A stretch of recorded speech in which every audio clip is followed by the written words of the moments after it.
Hi guys, welcome to my channel. My name is Andrea. If it's your first time here, this platform is where I come to talk about social media issues, community events, my experiences, so on and so forth. So if you like thought-provoking content, please consider subscribing and hitting that notification bell so you are aware when I upload these videos. Now, for today, as promised, I am going to talk about the high value men situation that we have in this society. Now, let's get into it. Before I start on the high value men, I do want to talk about values, right? A lot of times I do believe us black women, we do not figure out what's valuable to us prior to going after relationships.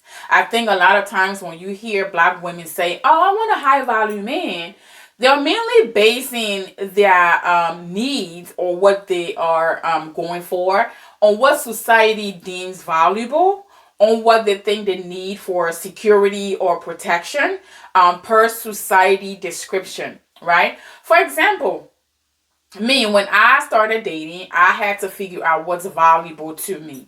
So I went after, or I pay attention to guys who match my religion value, my culture value, my moral values, right? I look for men who understood the African struggle, just in case if I had to sponsor a family member back home, that wouldn't be an issue for him because he will kind of, know the struggles and understand why.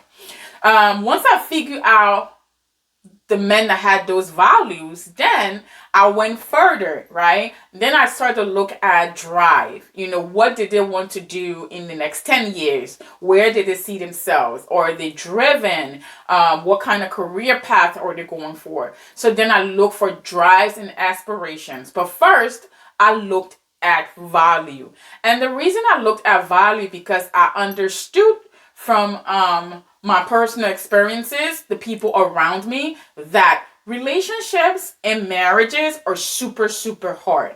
And you always want something other than money to be able to hold on to so that when these tough times come, you can go back and say, this is the reason why we started this, and this is the reason why I want to work on this marriage or this relationship, right? So figure out what's valuable to you in particular, not what society deems is valuable, right? So if you're a person who you just want to have a nice little 3-bedroom home in somewhere in the country, and you just want a family, you want to be a stay-at-home mom, maybe high value man is not really what you should go after.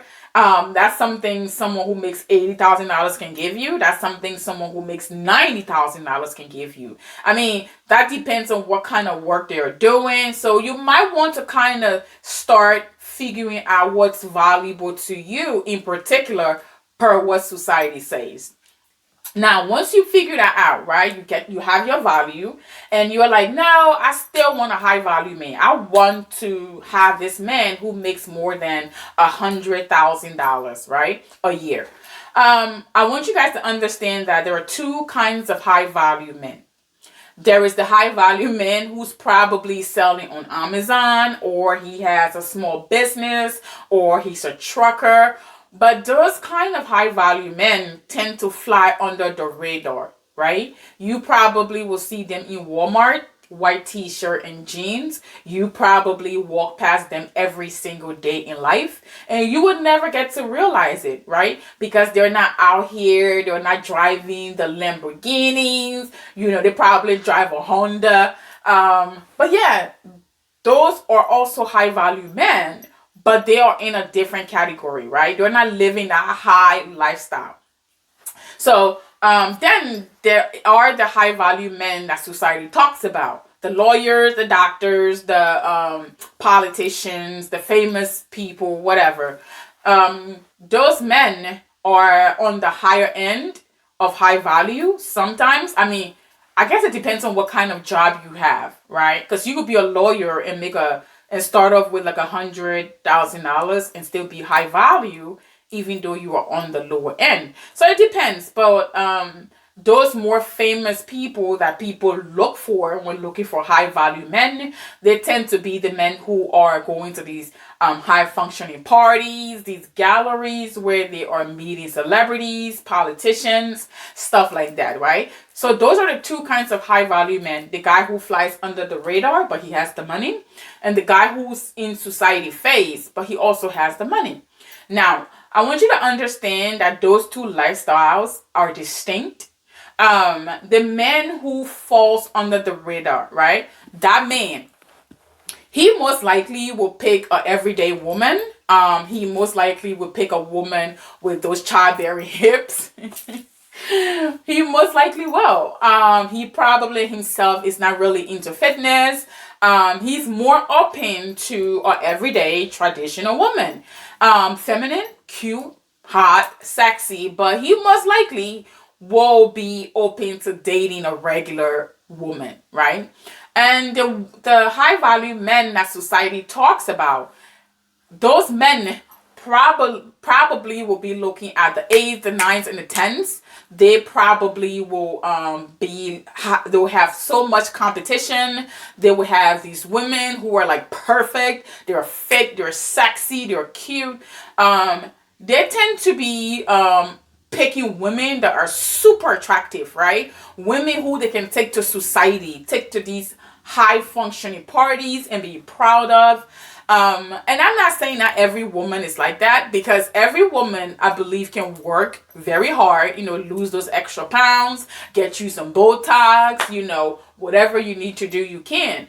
But what I'm saying is, if you're not into that kind of lifestyle, right? So if you are someone who exercises once a week, you might want to gear towards the low radar guy. He most likely will pick you. If you are someone who's into fitness and competition, or you were 8 or you were 9, and you might be way more lucky with that society high value man. Not to say the guy who runs under the radar won't like you. He will love the 8, 9s, and 10s also. But most likely those women are looking after the society high value men, not the regular ones, right? So you as a regular woman, you have way more chance, way less competition. So you might want to kind of figure out what kind of lifestyle.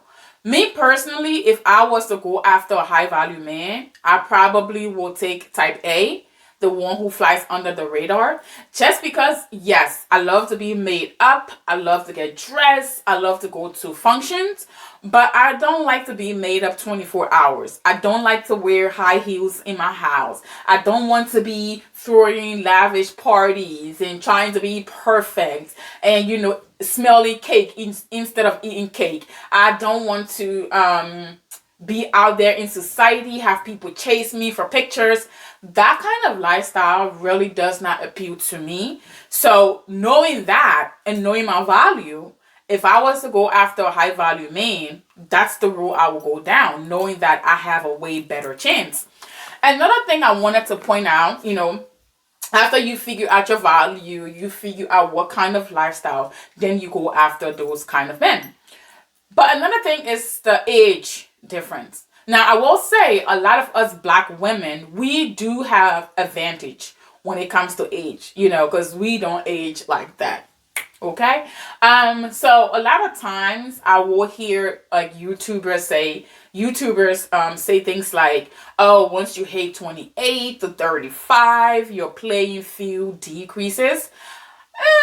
I think for black women, we can push that number up way higher, just because black women, most times we hit 40 and we still look like we're 28. So I do think we have some advantage. But I will say that in any relationship, when you get in relationship, be it high value or a regular relationship, right? You want to set boundaries, right?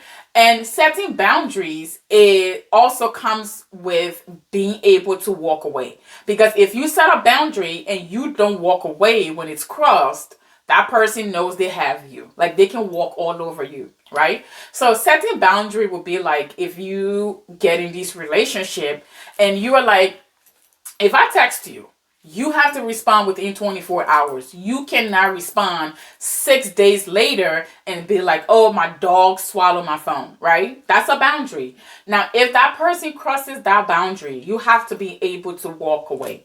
And the reason I put age into this video, because I want you guys to understand that a lot of times when you are in your 20s, you have better chances of walking away when your boundaries are crossed than when you are 45.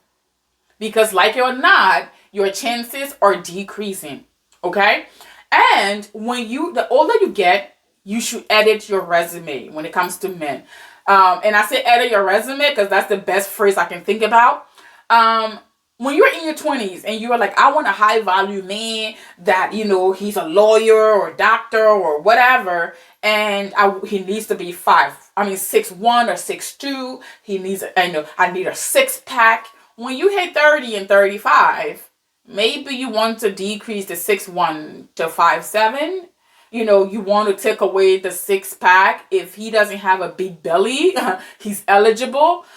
Maybe you want to kind of say, okay, I'm 35. I don't want to be famous. Maybe I should go after another kind of high value man. So you the more mature you get, the older you get, you do want to edit your resume and make it more realistic to you and your age.